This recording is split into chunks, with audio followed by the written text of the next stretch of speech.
pugar sampai di sini. Ini dulunya suasananya jalan, Pak. Jalan ya? Ini pintu gerbang awalnya. Yang ini ya? Ya, makanya Ya. tetap ditinggalkan. Kalau yang ini masjid utamanya ya? Ya, itu. Ya. Ini 2 kali pemugaran di zaman Belanda. Oh. 2 kali pemugaran. Ini Terus 1 kali waktu dipugar, tsunami kebakar. ini masuk ya Pak? Air. Airnya masuk. Oh, iya. Airnya masuk. Ini yang Jumat Ya. tenda apa Pak namanya ini? Yang kayak di Madinah? Ya. Payung kubah, Pak. Payung kubah. Dia akan terkembang sendirinya. Biasanya Ketika sholat Jumat ya? bukannya kalau misalnya terlalu panas atau hujan, dia Oh dia kembangkan ya? Iya. Ukurannya memang hampir mirip ya Pak? hampir Ya? mirip, Pak. Ini Iya, dibangun iya. oleh pemenang tendernya Waskita ya. saat itu. Waskita ya? Iya iya. Itu dia. Jadi Iya. wilayahnya sebenarnya sampai toko di sebelah sana. Sebelah sana ya? Dianggap punyanya Masjid Raya, tapi Iya. untuk pengembangannya tentu butuh proses. Iya Jadi iya. dikelilingi oleh pohon kurma Iya. yang diambil tentu oleh Arab sendiri. Iya. Betul. Nanti kita kalau itu namanya pohon Kirkov. Kirkop ya? Nanti kita Oh ke ya sana, itu ya? Di mana disitulah posisi Jenderal Kirkov menyerang Masjid Raya. Oh. Nah di situ juga beliau meninggal pada masanya. Ada kuburannya Pak ya? Kuburannya di kuburan Belanda tadi yang Oh sebelah yang kiri sebelah sana ya? Iya. Di Iya, situ. iya. Dan itu sekolah karena saya pernah jadi kepala kantor cabang Banda Aceh Besar. Betul. Sekarang saya pindah ke Sabang, memilih itu disitulah sekolah Katolik sebenarnya. Betul ya? Di sana. Iya iya. Nanti kalau ada waktu kita akan mampir di kuburan. Iya. Kirkov dan nah di situ pohon itu Iya. itu pohon bersejarah. Iya. Mungkin Kirkov ya? Kirkov namanya Jenderal Kirkov. Iya betul. Iya, dia Oh namanya dinamain itu karena jenderal namanya Kirkop Kirkov, ya? iya. Dan beliau mati di pohon itu. Iya, Dia menyerang. Nah, Waktu pada menyerang Masjid Raya ini ya? Waktu dia meninggal, Iya. dikasih penghargaan oleh Ratu, tapi simbolnya menjadi aneh.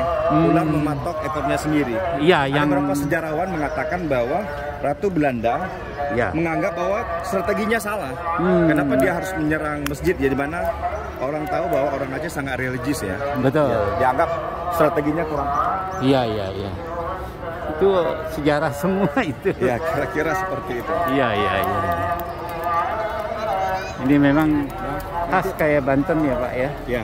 Iya. Nanti di sebelah kiri Ya. kita akan lewat itu gereja Pak. Nanti sebelah kiri kita jumpa Katolik ya? Katolik Pak. Iya. Itu menunjukkan bahwa tidak ada masalah Nggak sebenarnya ada antara perbedaan Ya. apa-apa ya? tidak ada Gitu. masalah, makanya sebenarnya kita agak kebingungan kenapa lalu ada seolah-olah Kita ada dianggap- dikotomi. Nah, itu yang Nah, kita repot. sebetulnya kan asalnya sama. Ini di saat sekarang ini kan saya, Pak, lagi puasa dan berpantang sebetulnya. Ya toh, Ramadannya orang Katolik itu, Pak. Ya. Gitu. Jadi Wah, ini suasananya ya. hampir tiap malam kah begini, Pak? Iya Pak. Oh, Ya. Dan ini yang desainernya juga mix ya. antara Gujarati ya. Kalau kita lakukan Gujarat ya. Gujarat Hindia, dan yang rancangnya udah pasti desain Belanda. Ini ya, Pak, yang ini akan berkembang ya. Ya. Kalau ini desainnya tuh Oh, berarti mirip ini Gujarat ada kayak gini. kipasnya ya untuk Ya. jangan terlalu panas ya. Iya, iya, iya. Ini suasana yang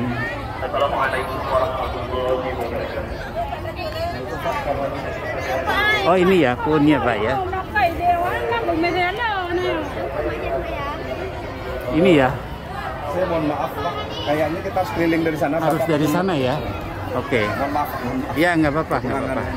Karena bagaimanapun ini bersejarah. Iya, betul. Kirkov meninggal dengan karena begini yang saya ketahui Belanda jarang sekali dalam mekanisme peperangannya seorang jenderal meninggal. Betul. Agak jarang maksudnya. Iya. Karena jenderal itu mahal ya.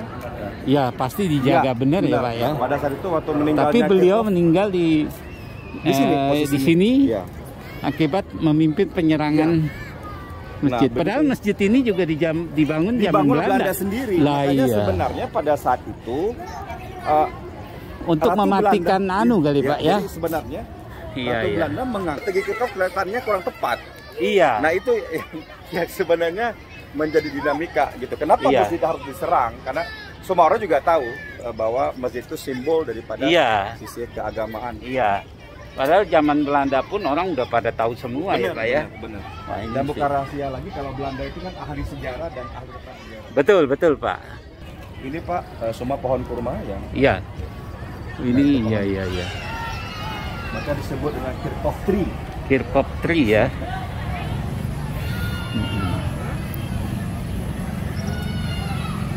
Ya.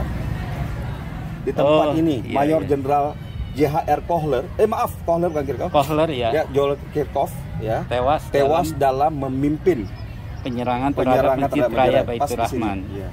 Ini 88 ya. Iya. Diresmikannya ya. J.H.R. Kohler dengan nama tapi orang Iya. dengan Kirchhoff itu. Kemudian di sini dia posisinya Iya. Ya. Iya. di Ini pohon ya. ini. Ya. Posisi menyerangnya. Pada saat di sini ya ke sana ya. Ya. Oh. Posisinya. Kita nggak tahu mungkin posisinya ya of course menyerang ada pohon besar Iya. dan pohon itu tetap ada. Iya. Disimpan. Oke. Saya mau baca ini juga. Masjid ini merupakan saksi sejarah Aceh, terletak di pusat kota Banda Aceh dan merupakan kebanggaan masyarakat Aceh. Masjid Raya Baitur Rahman simbolis religius, keberanian dan nasionalisme rakyat Aceh. Masjid ini dibangun masa Sultan Alauddin Mahmudsyah ya, 1292 Masehi, yang kemudian diperluas oleh Sultan, terutama Sultan Iskandar Muda ya Pak ya. Ya. Selain tempat ibadah, pendidikan, juga politik, hukum, kenegaraan dan kebudayaan di Nusantara pada saat ini. Banyak pelajar dari Nusantara, dari Arab, Turki, India, Persia ke Aceh justru ya. Betul. Iya. Nah, ini Oke. pada masa Aceh Belanda 1973 1873 ya. merebut dan kemudian dibakar oleh Habib Sultan Belanda. Pada saat itu Mayen Kohler memimpin serangan Belanda tewas di sini Ya. ya. Kemudian untuk mengenang peristiwa itu dibangun sebuah monumen Iya. ya di sebelah kiri di bawah pohon gelempang. Ini namanya Ya. pohon gelempang, Pak. Belempang ya. Ya. Ya. Beberapa tahun kemudian untuk meredam kemarahan rakyat Aceh, pihak Belanda melalui Gubernur Jenderal Van der Heyden membangun kembali Masjid Raya ini. kita ini. Dilakukan oleh Tengku Khairil Mekul Adil. Jadi sebenarnya Belanda tahu betul. digempur, habis dibangun lagi Ya, oleh betul. Belanda di tahun 1879 9 Oktober ya. telah mengalami 5 kali Renovasi. tentunya dari 1879 Sampai 1993. Kalau dari update-nya berarti sudah 6 kali. Nah, sebelum dibuat monumen ini berarti sudah 6 kali karena terakhir di Ya, revisi luasnya 2000. ini sekarang 4.360 meter persegi, Menampung bisa 9.000 9.000 jamaah. Wow. Ya. Jadi kalau dibangun pertama 1292 Masehi. Berarti sekarang Alauddin Mahmudsyah. betul. Ini bapaknya ini ya, Sultan Aceh ya itu. Oke. Nah ini menarik ya. Jadi Ya. masjid ini punya historis bukan hanya religi, Ya. historis peperangan, historis kesatuan dan Ya. historis strategi juga. Betul. Jadi Strategi bagaimana perang, Belanda juga rela membangun kembali walaupun jenderalnya meninggal pada saat di itu. sini ya. Jadi ini monumen yang multi historis dan nilai sebenarnya. Ya. Menarik untuk melihat Masjid Raya bukan hanya sisi dimensi keagamaan, Betul. tapi strategi Ini politik. dari politik juga ada Betul, di sini ya. Oke. Mana? Buatan Italia. Oh iya betul ya. Ya yang tadi kita Benar, injek benar. itu ya. Masjid Raya, secara historis seharusnya kemarahannya itu kan menyerang gerejanya. Gerejanya kita enggak. Tapi tidak. Iya. Artinya orang Aceh berpikir bahwa lah ini murni tidak bicara keagamaan, tapi Iya. ini bicara soal peperangan dan strategi politik. Artinya Iya. pada saat itu orang Aceh sudah cukup fair. Iya. Kalau tidak, seharusnya secara historis orang Aceh akan membakar gereja. Gereja Tapi kita itu tidak pernah pun umurnya udah lama. udah tua, Pak. Lama, Pak. Iya. Iya. Dan tidak pernah diusik. Tidak pernah, Pak. Oke. Kalau kita bicara ke kerajaan, Iya, ini betul. artinya menjadi momentum historis dan menarik bahwa Iya. tidak ada dendam sebenarnya Iya. orang Aceh. Tidak punya sejarah Iya. dendaman yang seperti itu. Iya. Semua sekarang udah Indonesia ya, kita walaupun nilai sejarah masing-masing ya. Betul. Gitu. ya mungkin kasihan juga kolornya menjadi korban. Ya. Tapi Dia kan perintah kerajaan, Pak. benar, Betul nggak ya? benar. Dan juga ada yang istilahnya kenapa sampai berbuat begitu? Betul. Tentunya diprovokasi oleh Ya. pemimpin yang di Belanda ya.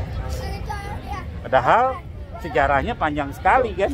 Maka pada saat itu meninggalnya Kohler menjadi perdebatan serius di parlemennya Belanda. Nah, akhirnya Pada saat- waktu itu ya? Ya. Iya. Nah, pada saat itu muncullah ide datang Snok Hogronya, Ya. seorang ahli tata negara dan belajar di Arab Iya. tentang agama, dan dia pernah memimpin sholat di sini walaupun dia beragama non muslim. Dan akhirnya Iya. ketahuan beliau bukan non muslim. Iya, Tapi iya. yang menarik adalah beliau menulis disertasi tentang The Aceh, orang-orang Aceh. Iya. Dan itu salah satu referensi tentang Aceh yang masih dipakai sampai saat ini. Oh. Ditulis oleh Kira-kira apa Snok. Pak isinya itu Pak? Beliau begini, Yang paling Belanda intisarinya. Belanda itu kebingungan kenapa Aceh ini sulit ditaklukkan. Mohon maaf, jenderalnya sendiri meninggal. Nah, Ya. akhirnya dia berpikir bahwa harus ada ahli agama yang menulis, dan beliau menulis kebiasaan dan karakter orang Aceh real, Iya. sehingga dia hadir dan tinggal di Aceh. Nah, di situ dia menulis bahwa Iya, Pak. orang Aceh itu sangat sensitif tentang agama Ya. dan terbagi-bagi. Ada pedagang yang relatif dibangun oleh orang China, Iya. ya. Habis itu ada teman-teman yang sisi-sisi keagamaan yang dibangun oleh orang Dayak. Jadi dia membagi-bagi. Terus ada Ya. yang memimpin wilayah ketatanegaraan. Pak, Ya. sejarahnya di zaman Belanda, kenapa Aceh itu disebut Serambi Mekah? Berarti orang-orang dari terutama Jakarta, Jawa itu pada waktu belum ada pesawat Ya. selalu Mampir mampirnya di Aceh. manasiknya Ya, di sini belajar Manasik agama, manasik, haji, ya? ya di situ. Sehingga disebut dengan Serambi, ya. Serambi Ya. itu istilahnya Karena Allah. dulu kan nggak cukup cuman sebulan ya Pak. Benar. Zamannya mungkin kakeknya Pak Iqbal kali ya dulu ya. Ya, mungkin. Iya. Ya dari Jakarta saya ingat sekali kalau zamannya kakek-kakek saya temannya selalu bilang gitu karena Betul. nggak kayak sekarang pesawat selesai gitu loh. Ya. Nah, itu jadi menariknya di sini bertemunya berbagai macam suku bangsa yang ada di Indonesia. Ya. Ya, artinya satu agama, tapi menarik juga bertemunya berbagai macam agama yang tidak dipermasalahkan. Jadi ini menarik Betul sebenarnya. betul Pak. Ya. Jadi sebenarnya kalau dilihat historis, kelihatannya Aceh nggak punya historis untuk konflik agama. Pertentangan Ya. agama. Ya, mungkin kita punya historis perbedaan di segi politik. Iya. Tapi itu kalau yang politik kepentingan nah Pak. ini yang itu yang beda. mungkin menarik. Ya. Itu menarik. Iya betul. Kalau agama kan nggak boleh ada kepentingan Pak. Kita kan menuju ke atas itu Nah, Pak, ya. ini menarik juga adalah menjadi ironi kalau Iya. di zaman modern ini pertentangan agama lalu dikait-kaitkan. Nah, itu Ini yang menarik sebenarnya. Mestinya nggak boleh itu ya, aja Pak, sudah ya? usang di zamannya. Masa Iya, kita iya. kembali lagi ke zaman Iya betul. itu aja nggak pernah berlaku ya. Jadi Iya. begitu. Ini Itu yang nggak boleh terjadi di Benar, generasi muda ya. Jadi bisa dikatakan Islam di Aceh sudah moderat sudah sejak zaman dulu. Dari zamannya Belanda Pak. Ya, Ya. itu bukannya hal yang baru ya, yang harusnya kita mudah dipertentangan begitu ya Pak ya. Ini mungkin ini menjadi contoh Pak, penjelasan Bapak begitu sangat luas ya Pak ya. Gitu. Ini terima kasih saya dikasih kesempatan untuk, nah ini kita berfoto dulu Pak. Bentar ya. Itu dia. Menarik ya, Pak. Iya. Ini banyak yang generasi muda nggak tahu Pak, Iya. gitu loh. Makanya zaman dahulu Ya, terima kasih ya Pak. Ya, ini masjid raya, parkirannya begitu luas dan bisa menampung banyak mobil jamaah ya Pak ya. Dengan Pak siapa? Pak M. Nuraidi. Oh, ya, Pak Ibnu Raidi. Saya Dari Hadi Jakarta, Pak, Pak. Jakarta. Jadi, Mau menghadiri acara Ikatan Dokter Indonesia. Ikatan Dokter Indonesia. izin nama Bapak? Hadi Wijaya. Kalau di Jawa Hadi Wijoyo. Saya Haji M. Nuraidi. Haji Nuraidi.